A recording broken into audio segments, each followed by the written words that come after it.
तो हेलो प्यारे बच्चों, आप सभी का फिर से स्वागत करते हैं अपने आज की इस बहुत ही इंपॉर्टेंट वीडियो में। क्योंकि आज की इस वीडियो में हम देखने वाले हैं पूरे फिजिक्स क्लास 12 की हमने टॉप 50 टॉपिक्स आज हम डिस्कस करने वाले हैं। सर हमें ये क्यों पढ़ना है? क्योंकि आप एग्जाम नजदीक आने वाला है, 1 से 1.5 महीने बचे हुए हैं। तो आपको अब पता होना चाहिए कि आपको एग्जैक्टली अब क्या तैयार करके एग्जाम में जाना है। चाहे कुछ भी आपने नहीं पढ़ा है तो बस आपको यही 50 टॉपिक्स एग्जाम में तैयार करके जाने। और मैं इस बात की गारंटी देता हूँ 70 में से 70 नंबर आपके आने वाले, अगर आपने इस पूरे 50 टॉपिक को तहे दिल से कर लिया। ठीक है, पूरा 22, 23, 19, 20 पूरा का पूरा पेपर देख लिया प्यारे बच्चों। इस 50 टॉपिक से कहीं भी बाहर आया ही नहीं है क्वेश्चन। ओके, तो बोर्ड एग्जाम से पहले इन 50 टॉपिक को तो आपको तैयार करके ही जाना है, बाकी चीजें करो या ना करो। यानी कि हर एक चैप्टर से हम आपको टॉपिक्स बताते जाएंगे दोस्तों, लाइन बाय लाइन। ओके, और पूरे 50 टॉपिक्स हम आपको लास्ट तक बता देंगे। ठीक है, तो इस बहुत मेहनत लगी है तो एक छोटा सा लाइक आप जरूर कर दीजिएगा इस मेहनत के लिए, और अपने दोस्तों को भी शेयर जरूर करें इस वीडियो को, ताकि वो भी कम समय में प्यारे बच्चों तैयारी अच्छे से कर सके। ठीक है, तो चलिए बिना आपका टाइम वेस्ट करते हुए अपने आज की इस वीडियो को स्टार्ट करते हैं। Let's get start this video.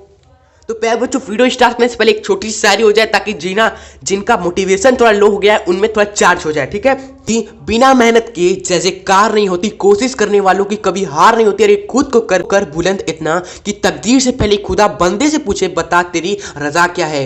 ठीक है, आपने सुना होगा कि अगर सूरज की तरह चमकना है तो सूरज की तरफ मेहनत करना होगा। ठीक है, तो हमने आपको सब कुछ यहाँ पर आप दे देने वाले 50 के 50 टॉपिक। अब आप पर निर्भर करता है आप कितना मेहनत करते हो। अगर आप 100 आउट ऑफ 100 मेहनत करते हो प्यारे बच्चों तो 70 में 70 मिलेगा दोस्तों। ये मेहनत पर डिपेंड करता है प्यारे बच्चों। ठीक है, अगर आपको सच में लोग चौंका देना है जो आपको कमजोर समझते थे तो आप मेहनत से स्टार्ट कर दीजिए। चलिए, आई होप आपके थोड़ा अंदर मोटिवेशन आया होगा। तो आइए सबसे पहला हम चैप्टर स्टार्ट करते हैं। अब हम ये टॉपिक्स क्यों बता रहे हैं बच्चों, काफी सारे बच्चे एग्जाम से पहले भटके रहते हैं। ये क्वेश्चन देखेंगे, ये 50 100 में 100 नंबर पक्का वाला क्वेश्चन देखेंगे प्यारे बच्चों, इधर उधर का क्वेश्चन देखेंगे और परेशान रहेंगे। हम आपको टॉपिक्स ही बता देते हैं, बस उन्हीं टॉपिक्स को करके जाना प्यारे बच्चों। फिर उसके बाद आपको अच्छे नंबर लाने से कोई भी नहीं रोक सकता, इधर उधर भटकने की जरूरत नहीं है। ठीक है, तो चलिए सबसे पहला जो चैप्टर है आपका आवेश, त्रिगुतावेश तथा क्षेत्र। इससे दोस्तों 4 नंबर के या 5 नंबर के प्यारे बच्चों क्वेश्चन एग्जाम में बोर्ड में जरूरी आते हैं। ठीक है, चलिए तो सबसे पहला जो हमारा टॉपिक्स है यहाँ पर कि वृगुत क्षेत्र क्या होता है, इसकी तीव्रता क्या होती है, इसके बारे में आपको पढ़ लेना है प्यारे बच्चों। ओके, और आपको पता ही है ना, आप कोई भी टॉपिक्स पढ़ो, जैसे विद्युत क्षेत्र आपने पढ़ रहे हो तो इसमें आपको पढ़ लेना है कि विद्युत क्षेत्र क्या होता है, इसकी तीव्रता क्या होती है, इसका विमी सूत्र क्या होता है, विद्युत क्षेत्र का विमी सूत्र क्या होता है, इसका मात्रक क्या होता है। तो ये मात्रक एवं विमी सूत्र आप खुद से तैयार कर लीजिए। ठीक है, उस किसी भी टॉपिक को पढ़ें, जैसे वृगुत द्विधों को पढ़ रहे हैं। ठीक है, तो वृगुत द्विधों को पढ़ा क्या है एवं इसका मात्रक विमा आप खुद से निकाल लीजिए। ठीक है, ये सब एग्जाम में याद करके नहीं जाया जाता है, विमी सूत्र मात्रक एग्जाम में ही हम लोग निकाल लेते हैं, तरीका आप सीख लीजिए। ठीक है, उसके बाद है आपका तीसरा टॉपिक प्यारे बच्चों, मोस्ट इंपॉर्टेंट टॉपिक है यहाँ पर, जो देखिए प्यारे बच्चों, और एक ही बहुत ही आसान हम काम करने वाले दोस्तों, जो इस 50 टॉपिक में भी 50 के 50 टॉपिक में भी जो सबसे ज्यादा इंपॉर्टेंट है, जो महा इंपॉर्टेंट है प्यारे बच्चों टॉपिक, उनको हम क्या कर देंगे ना, इस रेड कलर से टिक कर देंगे प्यारे बच्चों। ओके, यानी कि प्यारे बच्चों अगर आपके पास ज्यादा समय नहीं है, मान लो 15-20 दिन का समय है, तो सबसे पहले उस टिक वाले टॉपिक को 50 में से टिक वाले टॉपिक को आपको तैयार कर लेना। उसके बाद बाकी टॉपिक्स को करिएगा प्यारे बच्चों, समय मिले तब, ताकि आप अच्छे नंबर ला लो, कम से कम 70 ना सही 85 ला सके। ओके, अगर आपके पास समय कम है लेकिन पूरा कर लोगे तो भाई तो 70 में 70 आना तय है।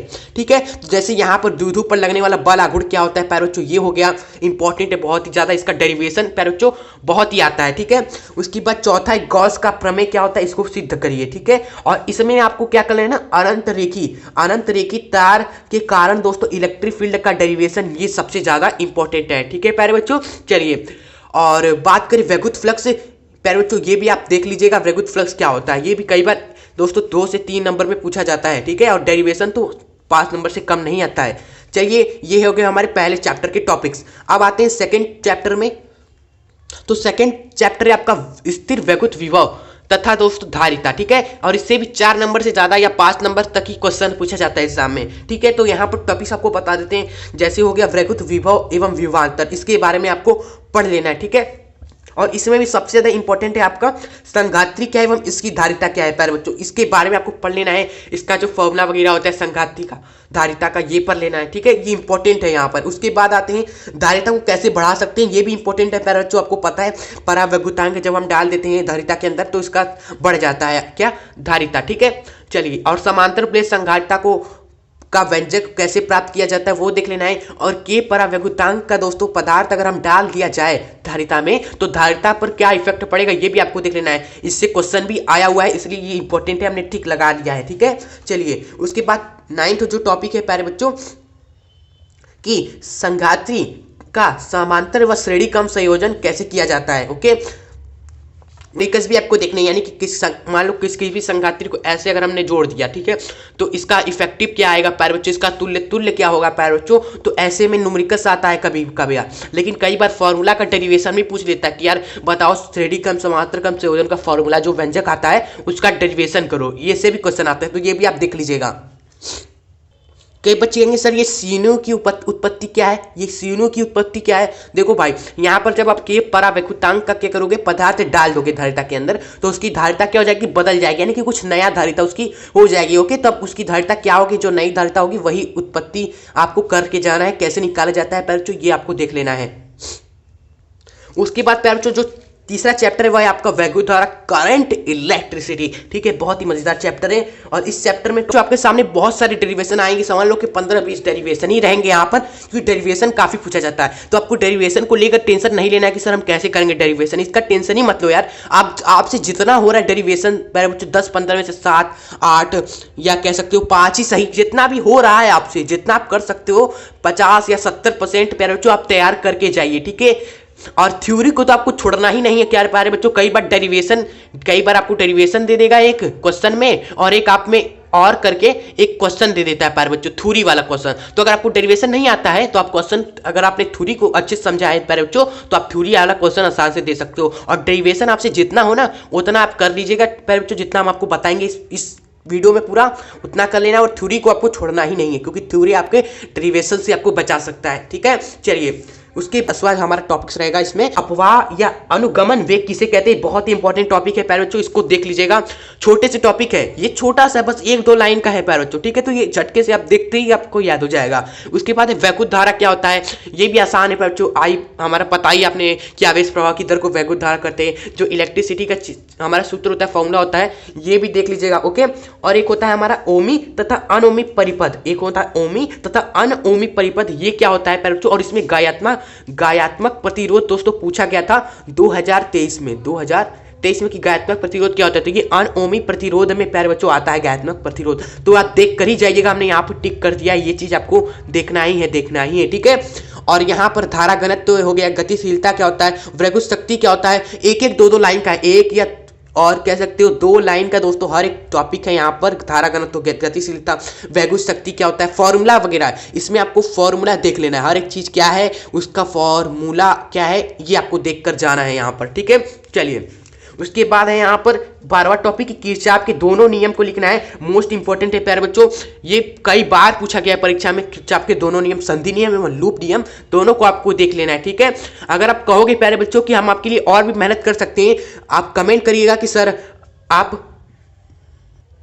फिजिक्स के जितने सारे डेरिवेशन है, फिजिक्स के जितने भी सारे डेरिवेशन है प्यारे बच्चों, आप कहोगे तो इसका हम सेपरेट वीडियो बना देंगे। इस वीडियो में तो हम बताएंगे, लेकिन सेपरेट वीडियो बना देंगे। जितने सारे दोस्तों नियम है, जितने सारे नियम है, इनका सेपरेट वीडियो बना देंगे। सिंपल, अगर आप कमेंट करोगे आप चाहते हो, ठीक है, और आप कहोगे तो इन सारे नियम को हम एक वीडियो में कंप्लीट भी करा देंगे। अगर आप कहोगे सारे नियम को हम एक वीडियो में कंप्लीट भी करा देंगे, अगर आपको कमेंट कर रहे हैं, हम पता तो चले आप क्या चाहते हो हमसे। ठीक है, चलिए अगर आप जो भी कहोगे प्यारे बच्चों हम आपके लिए हाजिर रहेंगे। ठीक है, चलिए आगे बढ़ते हैं। यहाँ पर 13वां टॉपिक है कि विद्युत वाहक बल एवं आंतरिक प्रतिरोध क्या है। बहुत ही आसान है, 1-2 लाइन का क्वेश्चन है, 1-2 लाइन का ही क्वेश्चन है बच्चों। विद्युत वाहक बल किसे कहते हैं, आंतरिक प्रतिरोध क्या होता है, आसान है। ठीक है, उसके बाद है 14वां की व्हीट स्टोन ब्रिज क्या है, इसका सिद्धांत है, इसको डेरिवेशन आपको ये आ गया। व्हीट स्टोन ब्रिज का जो सिद्धांत होता है उसका डेरिवेशन कैसे होता है ये आपको देखना है। ओके, सिद्धांत तो सबको पता है, डेरिवेशन आपको पता होना चाहिए। चलिए उसके बाद इस चैप्टर में इतना ही है। उसके बाद आते हैं आपके चौथे चैप्टर में विद्युत धारा का चुंबकीय प्रभाव एवं 5वें चैप्टर में चुंबक द्रव। ओके, चौथा एवं 5वां चैप्टर हमने मिला दिया क्योंकि इन दोनों को मिलाकर 8 नंबर के क्वेश्चन आते हैं। तो भाई किस टॉपिक से आते हैं, कौन सा टॉपिक आता है, वो हम दोनों को मिलाकर आपको बताने वाले, चौथा एवं 5वां चैप्टर। सबसे पहला है आपका बायो-सेवार्ट का नियम, मोस्ट इंपॉर्टेंट है प्यारे बच्चों। ओके, इसका डेरिवेशन तो भाई साहब क्या बताएं। उसके बाद 16वां टॉपिक है कि एम्पियर का परिपथी नियम, ये भी बहुत ही इंपॉर्टेंट है। हम क्या बताएं प्यारे बच्चों, ये चैप्टर ही बहुत ही ज्यादा इंपॉर्टेंट है, महा इंपॉर्टेंट ये चैप्टर आप कह सकते हो, चैप्टर नंबर 4, क्योंकि 8 नंबर के प्यारे बच्चों आता है क्वेश्चन इससे। ओके, ज्यादातर दोस्तों इसी चुंबकीय प्रभाव चौथे चैप्टर से ही आता है, इससे तो एकाध दुक्का आ जाता है। ठीक है, चलिए उसके बाद है प्यारे बच्चों धारावाहिक परिनालिका के भीतर जो चुंबकीय क्षेत्र है वो, अब इसका डेरिवेशन क्या होता है ये आपको देख लेना है। ओके, धारावाहिक परिनालिका आपको पता है ना, अरे भूल नहीं गए, इस तरह जो होता है, इस तरह स्प्रिंग की तरह ये परिनालिका है, इसके अंदर चुंबकीय क्षेत्र कितना है प्यारे बच्चों, इसका डेरिवेशन कैसे किया जाता है प्यारे बच्चों, परिपथी का नियम लगाते हैं ना, एम्पियर परिपथ का नियम, तो ये डेरिवेशन आपको देख लेना है, इंपॉर्टेंट है ये डेरिवेशन। ठीक है, ये जो डेरिवेशन इंपॉर्टेंट हम टिक कर दे रहे हैं। ओके, अभी देखते चले। उसके बाद आपका है 18वां टॉपिक की बायो सेवार्ट के नियम की सहायता से वृत्ताकार पास के केंद्र पर चुंबकीय क्षेत्र का दोस्तों डेरिवेशन, यानी कि वृत्ताकार जो आपने पास देखा है ना, इस तरह सर्कुलर पास होता है, पर जो इसमें अगर करंट आई जा रहा है ना, तो इसके केंद्र पर जो मैग्नेटिक फील्ड होता है ना, इसका डेरिवेशन कितना मैग्नेटिक फील्ड आता है, इसका डेरिवेशन इंपॉर्टेंट है, टिक कर दे पाए। तो ये टॉपिक, ये चैप्टर ही बहुत ही ज्यादा इंपॉर्टेंट है, इसलिए लगातार हम टिक करते जा रहे हैं। उसके बाद बच्चों ये भी बहुत इंपॉर्टेंट है, क्या ही बताए, आप इस चैप्टर को अच्छे तरीके से समय देकर पूरा पूरा कर लीजिएगा। ओके, 100% 8 नंबर आप लेकर जाने वाले हो जो हम बता रहे टॉपिक्स। उसके बाद दो समांतर तार या धारावाहिक के बीच लगने वाला दोस्तों बल होता है, उसका व्यंजक आपको बताना है। ओके, आपने देखा होगा, आपने पढ़ा होगा कि दो अगर तार है, ये दोस्तों ऐसे ऐसे, इसमें से धार जा रही है, इसमें से भी धार जा रही है, तो इनके बीच में एक फोर्स लगता है, एक चुंबकीय क्षेत्र के कारण, वो फोर्स का डेरिवेशन यहां पर पूछा गया है प्यारे बच्चों। ओके, ठीक है, और इसी के आधार पर एम्पियर की परिभाषा भी आपको देख कर जाना है। ओके, ठीक है, आप करें, अगर आप कमेंट करेंगे तो सारे डेरिवेशन हम आपको करा देंगे इस चैनल पे, बिल्कुल आसान तरीके से, इजी तरीके से। बस आप कमेंट करेंगे सर डेरिवेशन करा दीजिए आसान तरीके से, बिल्कुल मजा आ जाए ऐसे, तो आप कमेंट करिए तो हम ला देंगे। ठीक है, चलिए उसके बाद है आपका यहाँ पर 20वां टॉपिक की धारा मापी से एमीटर को, धारा मापी से एमीटर एवं वोल्ट मीटर में कैसे बदलता है, धारा मापी से एमीटर कैसे बदले, धारा मापी से वोल्ट मीटर कैसे बनाए। ठीक है, ये आपको देखकर जाना है। आपके पास ये इतना ज़्यादा इंपॉर्टेंट नहीं है, लेकिन इसमें आपका जो संट वाला पार्ट है ना, कि यार संट क्या होता है, इसके बारे में पढ़ना है कि संट क्या होता है। ठीक है, चलिए अगर इसको छोड़ सकते हो प्यारे बच्चों, लेकिन अब देख कर जाइए। उसके बाद 21वां है कि एक समान चुंबकीय क्षेत्र में धारावाही लूप पर जो बल आघूर्ण लगता है प्यारे बच्चों, ये ठीक है, बहुत इंपॉर्टेंट है प्यारे बच्चों, ये आपका 5वें चैप्टर से है। ओके, एक समान आपका क्या जा रहा है, मैग्नेटिक फील्ड है, एक समान मैग्नेटिक फील्ड है, और इसी के बीच में हमने क्या रख दिया, हमने क्या लिखा, लूप रख दिया, धारावाही लूप रख दिया, जो चौकोर लूप नहीं होता है इस तरह जिसमें तार का चौकोर लूप होता है ना, उसी को हमने क्या रख दिया, चुंबकीय क्षेत्र में रख दिया एक समान। तो उसमें क्या होगा ना, एक घुमाव उत्पन्न होगा, बल आघूर्ण के कारण। ओके, तो वही आपको बताना है कि कितना बल आघूर्ण लगेगा, ये डेरिवेशन है, इसको देख लीजिएगा, इंपॉर्टेंट है। लाइक और हमसे जुड़े नहीं है तो जल्द से जल्द हमसे जुड़ जाए, और वीडियो को थोड़ा सा लाइक आप जरूर कर सकते हैं। ओके, इतना तो आप कर ही सकते हैं, और कमेंट बॉक्स में जरूर बताएं कि वीडियो आपके लिए कितनी हेल्पफुल रही। तो आइए बिना टाइम वेस्ट करते हुए 6वें चैप्टर की ओर बढ़ते हैं, विद्युत चुंबकीय प्रेरण। ठीक है, तो इससे जो टॉपिक है हम आपको बता देते हैं, यहाँ पर ज्यादा टॉपिक्स नहीं है, बस यहाँ पर सबसे ज्यादा इंपॉर्टेंट यही टॉपिक है कि स्वप्रेरण गुणांक क्या होता है, अन्योन प्रेरण गुणांक क्या होता है, ये आप देख लीजिएगा। ठीक है, बाकी प्यारे बच्चों आपको यहाँ पर फैराडे का नियम क्या होता है एवं लेंस का नियम क्या होता है, ये आपको देख लेना है, सिंपल। ठीक है, चलिए नेक्स्ट चैप्टर की ओर बढ़ते हैं प्यारे बच्चों, आपका प्रत्यावर्ती धारा। प्रत्यावर्ती धारा में आपको क्या पढ़ना है, आपको सिंपली आपको कुछ ही चीजें पढ़नी है, जैसे अनुनादी आवृत्ति, ये सबसे ज्यादा इंपॉर्टेंट है। ठीक है, ट्रांसफार्मर का कार्य क्या होता है प्यारे बच्चों, सबसे ज्यादा इंपॉर्टेंट है कि ऊंचाई तथा अपचाई ट्रांसफार्मर में अंतर, ये 2023 में भी पूछा गया था बच्चों, इसका आशा है कि 2024 में किसी न किसी सेट में आ जाए। ठीक है, और अनुनाद आवृत्ति भी बहुत ही ज्यादा इंपॉर्टेंट है प्यारे बच्चों। ठीक है, और बात करें तो यहाँ पर प्रतिघात तथा प्रतिबाधा क्या है दोस्तों, एवं वर्ग माध्य मूल मान क्या होता है किसी भी धारा या वोल्टेज का। ठीक है, वर्ग माध्य मूल आप देख सकते हैं। ओके, चलिए आगे बढ़ते हैं। आपका जो चैप्टर है 8, वैद्युत चुंबकीय तरंगे क्या होती है। ठीक है, तो वैद्युत चुंबकीय तरंग चैप्टर बहुत ही छोटा है, कह रहे हैं ना, कुछ ही चैप्टर है जो सबसे ज्यादा इंपॉर्टेंट है, लेकिन कुछ चैप्टर है जिसमें कम ही चीजें क्या इंपॉर्टेंट है, तो हम इसमें आपका बस आपको क्या करना है ना, कि आपको वैद्युत चुंबकीय तरंगे क्या होता है इसको पढ़ लेना है, और इसके बारे में मैक्सवेल ने बताया था, मैक्सवेल नामी वैज्ञानिक ने बताया था, अपना सिद्धांत दिया था कि वैद्युत चुंबकीय तरंगे क्या, इसके बारे में इन्होंने बताया था, तो इन्हीं का आपको पढ़ लेना है, क्या बताया था वैद्युत चुंबकीय तरंगे के बारे में, ये देख लेना है। आरेख भी देख लेना है, कभी कभार क्वेश्चन में आ जाता है कि वैद्युत चुंबकीय तरंगों का आरेख बनाओ, कैसे जाती है, एक आपका दोस्तों ऐसे जाता है और एक आपका सपाट होकर जाता है, सिंपल। ठीक है, चलिए उसके बाद है आपका यहाँ पर कि नोट हमने किया है दोस्तों, ये क्वेश्चन नहीं है कि आपको देख लेना है कि यार ई क्रॉस बी हमारा क्या बताता है ना,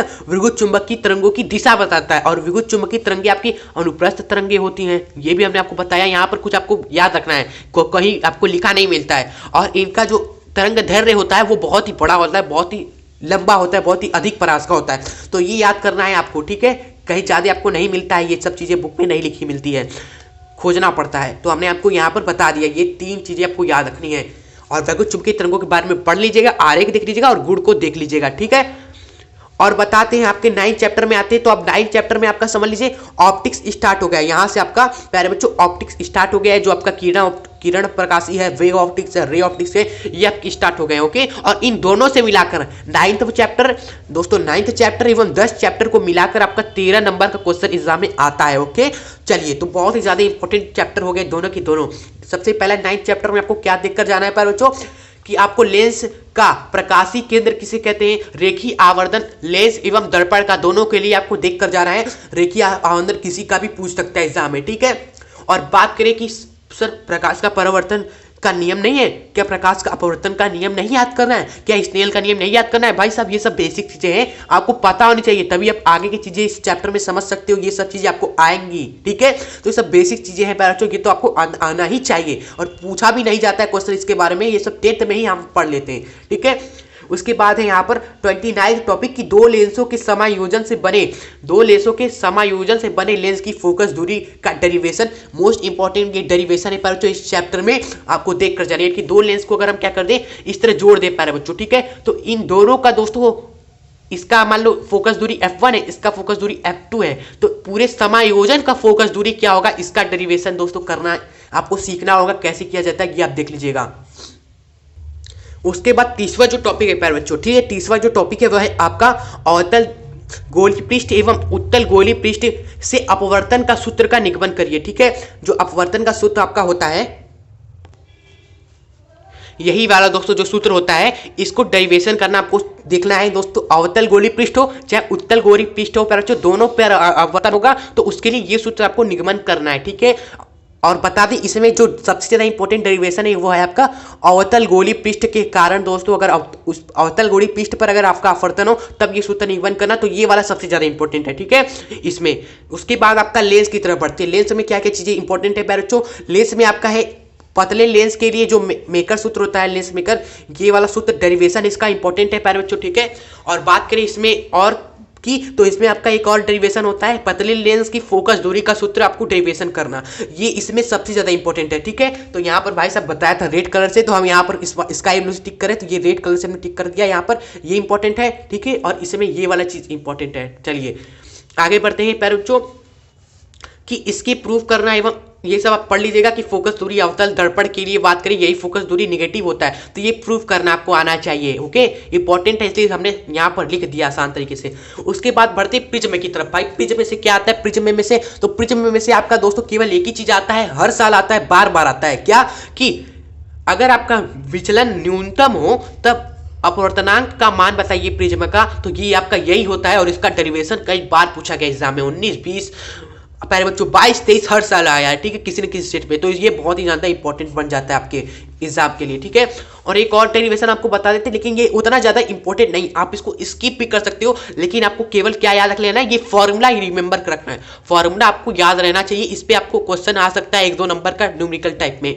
फॉर्मूला होता है कि अगर ए आपका बहुत ही छोटा हो, ए क्या है सर, ए हमको पता ही नहीं, अरे भाई ए आपका प्रिज्म का कोड होता है, प्रिज्म का कोड होता है, कई बार आता है कि प्रिज्म का कोड, प्रिज्म कोड किसे कहते हैं, तो भाई प्रिज्म के दोनों साइडों को द्वारा, दोनों तरफ के साइडों द्वारा जो बनाया गया कोड होता है वही प्रिज्म कोड होता है, ठीक है। और अगर आपका प्रिज्म कोड क्या है, बहुत ही छोटा है, ए आपका 10 डिग्री से छोटा है, तो यहाँ पर जो न्यूनतम विचलन होता है ना, उसका फॉर्मूला होता है μ-1 गुणे में ए, ओके, ठीक है। और ये प्रूफ देख सकते हो आया हुआ है 2018, 16, इतना पहले आया, अब नहीं आता उतना, तो फॉर्मूला आप रिमेंबर रख सकते हैं, डेरिवेशन इसमें छोड़ सकते हैं। उसके बाद बढ़ते हैं प्यारे बच्चों कि प्रकाशीय उपकरण से कौन सा क्वेश्चन आता है। यहाँ प्रकाशन आपके दो होते हैं, एक आपका होता है खगोलीय दूरदर्शी, एक होता है संयुक्त सूक्ष्मदर्शी, ठीक है, जिसमें से अगर आपको समय कम है तो आप इस चीज को जरूर पढ़ के जाइए कि संयुक्त सूक्ष्मदर्शी यंत्र किसे कहते हैं, ये क्या काम करता है और इसका आवर्धन का सूत्र की कैसे गणना करते हैं, इसका जो आवर्धन आता है एम, ये हम कैसे निकालते हैं, इसका डेरिवेशन पर बच्चों बहुत ही ज्यादा इसका इंपॉर्टेंट है, ठीक है, इसका डेरिवेशन इंपॉर्टेंट है इसका, ठीक है। समय मिले तो इसको भी आप कर लीजिएगा, दोनों में से एक आपका आता ही आता है एग्जाम में, ज्यादा ये आता है। और बात करें इन दोनों में समानता, आपको देख लेना इन दोनों में अंतर क्या होता है। अभी हाल ही में जो 2023 पिछले साल दोस्तों 2023 में ये क्वेश्चन आया हुआ था कि इनकी समानता बताइए इन दोनों की और अंतर बताइए, ठीक है। चलिए, और आपको चिंता बिल्कुल भी नहीं करना है, चिंता बिल्कुल भी नहीं करना है, लॉग में अथवा होता है, यानी कि अगर आपके 8 से या 6 से 5 नंबर क्वेश्चन आते हैं ना तो उसमें हमेशा अथवा होता है, ठीक है। तो आप चिंता मत करिए, कोई क्वेश्चन अगर आप नहीं कर पा रहे हो, समय कम है, तो आप थ्योरी वाले चीजों को आप कर सकते हो। किसी क्वेश्चन अगर आपके नहीं आ रहे तो उसको छोड़कर आप किसी दूसरे क्वेश्चन की ओर शिफ्ट कर सकते हो, अथवा का ऑप्शन होता है। बिल्कुल टेंशन नहीं लेना है कि यार समय कम है तो हम कैसे पूरा करें, आपसे जितना हो रहा है आप करिए, पर बच्चों रिजल्ट अच्छा ही मिलेगा। 9वां चैप्टर भी मिला दिया जाए ना तो दोनों चैप्टर से मिलाकर 13 नंबर का क्वेश्चन एग्जाम में आता है, ठीक है, जिसमें से आप इस चैप्टर में कुछ ही बस 2 ही 3 टॉपिक से जो आपको तैयार करके जाने हैं। पहला हो गया तरंगार्ग क्या होता है, दूसरा हो गया हाइगेंस की तरंगिकाओं का सिद्धांत और प्रकाश का व्यतिकरण क्या है, ये आपको देखकर जाना है एग्जाम में, ठीक है।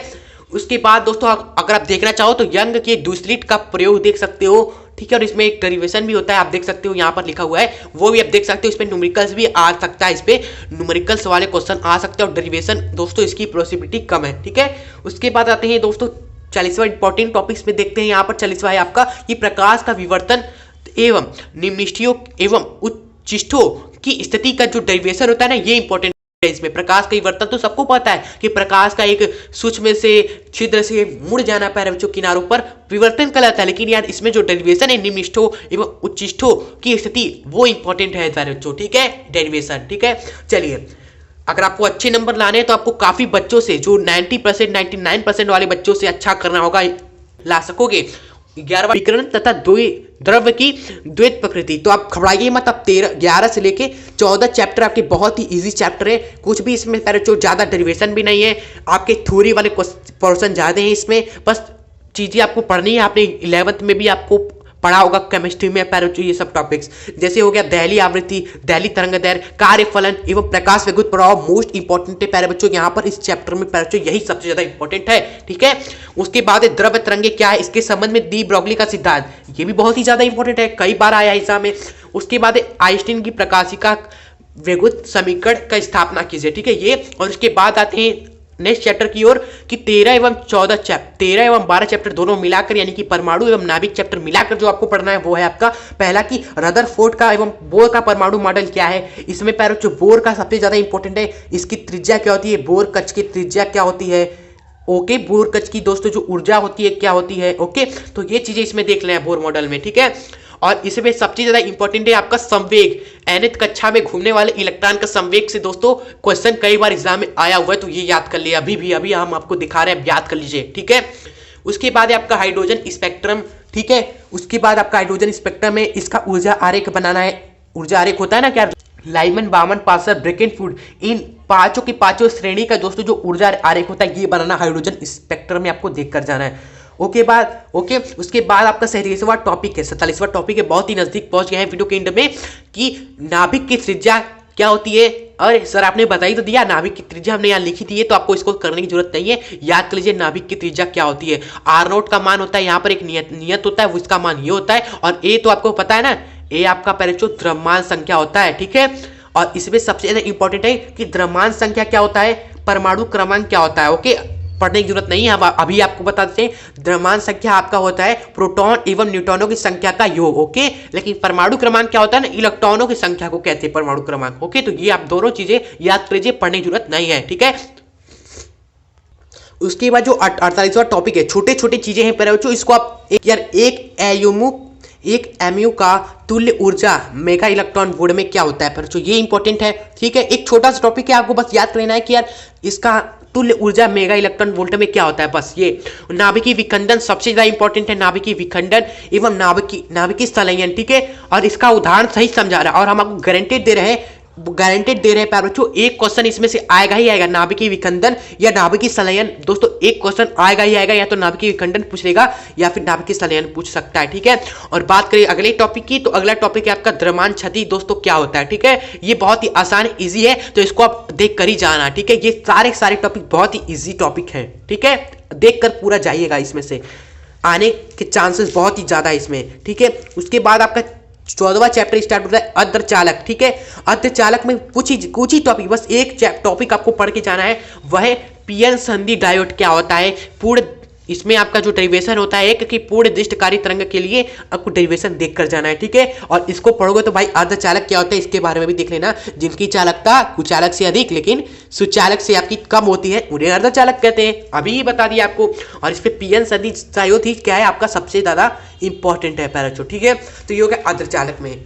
और बात करें ना 50वां टॉपिक, 50वां जो टॉपिक है वह सबसे ज्यादा इंपॉर्टेंट है प्यारे बच्चों। 50वां टॉपिक अगर आपने इसको नहीं किया तो समझ लो कुछ भी नहीं किया, और वो कोई भी टॉपिक नहीं है प्यारे बच्चों। जी हाँ, बस एक आपको मेहनत करनी है आपकी, अगर आपने अभी तगड़ी मेहनत स्टार्ट नहीं की ना तो प्यारे बच्चों आप कुछ भी नहीं कर पाओगे। यानी कि सबसे ज्यादा इंपॉर्टेंट यही स्टेप है कि आपको तगड़ी तैयारी स्टार्ट कर देनी है। और आपको क्या करना है, इसमें से जितने भी सारे टॉपिक्स बताए हैं जो अभी आप कर पा रहे हो प्यारे बच्चों, उसको डेली स्टार्ट करो, 2 या 3 टॉपिक्स हर रोज फोड़ते चलो, ठीक है। और हर चीज को अंडरस्टैंड करने की कोशिश करो, कुछ भी रट्टा लगाओगे प्यारे बच्चों, हाँ मानते हैं कि कुछ चीजें रट्टा लगाने की होती है तो ठीक है, लेकिन ज्यादा से ज्यादा चीजें आपके अंडरस्टैंड करने की होती है ना, तो अंडरस्टैंड करने की कोशिश ज्यादा करें, ठीक है। अंडरस्टैंड करा हुआ चीज दिमाग में आपके फिट रहता है, एग्जाम में अगर आपने अंडरस्टैंड किया है तो आप कर सकते हो, यू कैन डू इट। अगर आप नहीं करोगे तो कौन करेगा, अरे यार आप नहीं 90+ लाओगे तो कौन लेकर आएगा, किसी अपने से पूछो खुद से कि यार तू नहीं करेगा बबुआ तो कौन करेगा, ठीक है। चलिए, और यार आज के लिए इतना ही। अगर वीडियो अच्छी लगी तो एक छोटा सा लाइक करके जरूर जाइएगा, और चैनल को रहिए तो सब्सक्राइब कर ले, और एक छोटा सा प्यारा बच्चों कमेंट प्यारा जरूर करके जाइएगा। इतना मेहनत हमने आपके लिए किया है तो एक छोटा सा प्यारा भरा कमेंट आप जरूर कर सकते हैं, ओके। और किसी भी एक प्यारे बच्चों को शेयर जरूर करें, क्योंकि आपको पता है प्यारे बच्चों कई सारे बच्चे स्कूल नहीं जा पाते, कोचिंग नहीं जा पाते किसी कारण से, तो आप उन्हें शेयर जरूर करें ताकि एग्जाम से पहले वह इन टॉपिक्स को करके दोस्तों अच्छा नंबर ला सके, और उन लोगों को यह बता सके कि यार कोचिंग जाने से कुछ नहीं होता, एक जुनून सा होना चाहिए दिल में अच्छे नंबर लाने का, ठीक है। क्योंकि आप सभी जानते हो कि यार बिना मेहनत के नैया पार नहीं होती, कोशिश करने वालों की कभी भी हार नहीं होती। तो चलिए अभी का जितना भी सारा हमने बताया टॉपिक्स, उन सभी का नोट्स आपको नीचे डिस्क्रिप्शन बॉक्स में मिल जाएगा, उस वहां से आप लिंक से आप डाउनलोड कर सकते हैं सारे के सारे टॉपिक्स के नोट्स, ठीक है।